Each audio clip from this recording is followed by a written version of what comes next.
أحييكم مشاهدينا من جديد. في هذه الأثناء نحن في انتظار افتتاحية جلسة الافتتاح في البورصة المصرية، والتي تمثل كما يبدو لدينا بداية لثلاث مؤشرات تأخذ مسارها لبداية الأسبوع على ما يبدو على تراجع. EGX 30 يبدي تراجع ولكن بشكل محدود، ذات النسبة نجدها متراجعة في السبعيني والمئوي الأوسع نطاقا.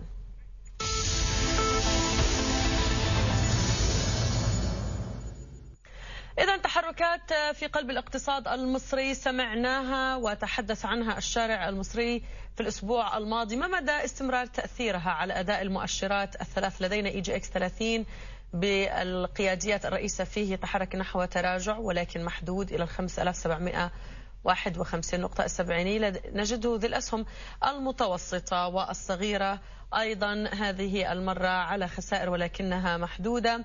تخلو السوق من أخبار قوية تتعلق بأداء الشركات نفسها، ولكن يحمل الاقتصاد المصري في مجمله تداولات تتعلق أو تحركات تتعلق بالاقتصاد بشكل عام. المئوي الأوسع نطاقا نجده كذلك على خسائر في بداية الجلسة. أين يتركز نشاط الجلسة اليوم في البورصة المصرية؟ نمر على أرقام النشاط.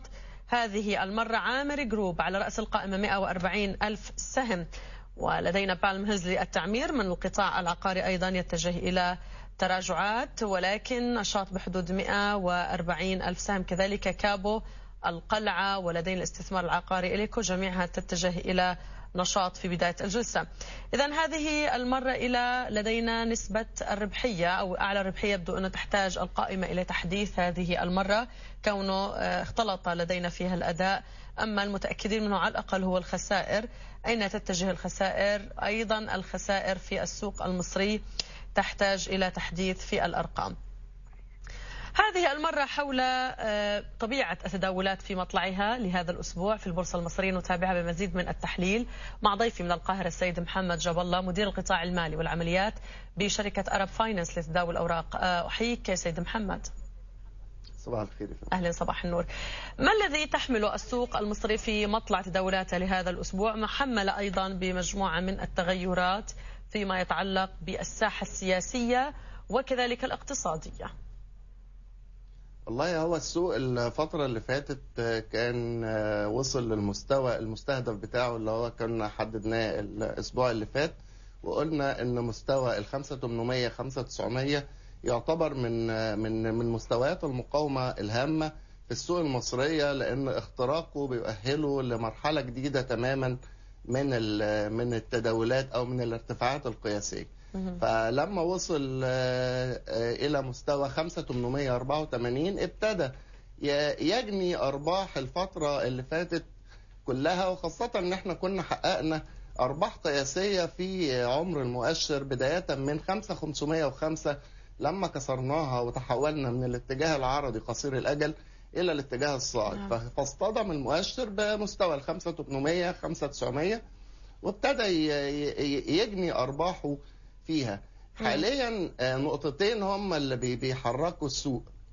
نعم. الامل في تحسن الوضع الاقتصادي او تحسن اسعار الصرف، وزي ما شفنا تغيير دكتور فاروق العقده بالاستاذ هشام رامز. نعم. والاستاذ هشام رامز من القامات والهامات المعروفه بحكمتها في نعم. اداره الاحتياط النقدي. ده من ناحية. من الناحية التانية بنلاقي التخوفات من أحداث ثورة جديدة أو الاحتفالات بأحداث ثورة 25 يناير وما قد مع اقتراب موعدها. نعم بالضبط، وما قد يستتبعها من أحداث سياسية قد لا تصر. طب أعود من جديد هذه المرة لما ننتظره الحقيقة من أرقام في البورصة المصرية. نحن على موعد مع جمعيات عمومية لبعض من الشركات، سودك بعد الغد، بعض من الشركات الأخرى أيضا نحن في انتظار إعلانات من جانبها. هل تجد أنه هذا الأسبوع سيشغل حيز من التفكير بالنسبة للمستثمرين حاملي الأسهم بأنه وين حيتجهوا، أم هم في انتظار أيضا إعلانات من أصحاب مجالس الإدارة وتوصيات سيسمعونها؟ والله يعني بالنسبة للسوق المصرية غالبا ما بتعتمدش قوي على نتائج الأعمال، لأن في الفترة اللي فاتت احنا اتعودنا بداية من سنة 2010 ان المحرك الرئيسي للسوق المصرية بيكون الأحداث السياسية وأحداث الشارع المصري وليس نتائج الأعمال. أنا أتوقع إن شاء الله أن الفترة اللي جاية هتكون نتائج الأعمال أغلبها مبشرة، ولكن تأثيرها سيكون محدودا على أداء الشركات في السوق المصري. نعم. طب أعود من جديد هذه المرة إلى تحركات السوق. حبذا لو أخذنا النشاط من جديد حتى نذكر بأحجام التداول والنشاط أين تتركز. وجدنا عامر جروب على رأس القائمة، بالم هيلز للتعمير. يبدو أن نشاط القطاع العقاري يعود من جديد في بداية هذا الأسبوع أيضا ليشغل حيز لدى المتداولين. ما سبب باعتقادك؟ السبب في قطاع الإسكان. قطاع الإسكان أصلا من القطاعات الواعدة جدا في السوق المصرية، وإن كان يشوبه حاليا أو في موجة التصحيح اللي بيشهدها السوق المصري. قطاع الإسكان تحديدا بيثير شهية المستثمرين العرب. حاليا احنا بنتحرك غالبا بأموال وبفلوس وباستثمارات العربية اللي بتحط تركيزها كله على القطاع الإسكان في الفترة اللي جايه. طيب ماذا عن الأوراسكومات؟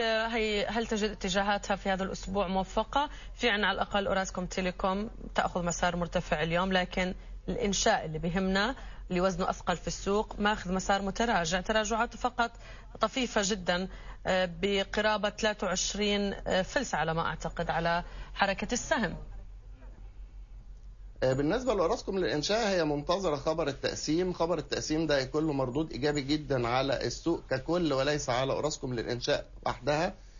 مجموعة الأوراسكومات يعني مش عايز أسميها أن تحركاتها سياسية أكبر من تحركاتها اقتصادية، ولكن كأسهم أو كشركات هي من الشركات الواعدة جدا في السوق المصرية. وزي ما قلت لحضرتك أوراسكوم للإنشاء تحديدا في انتظار الخبر.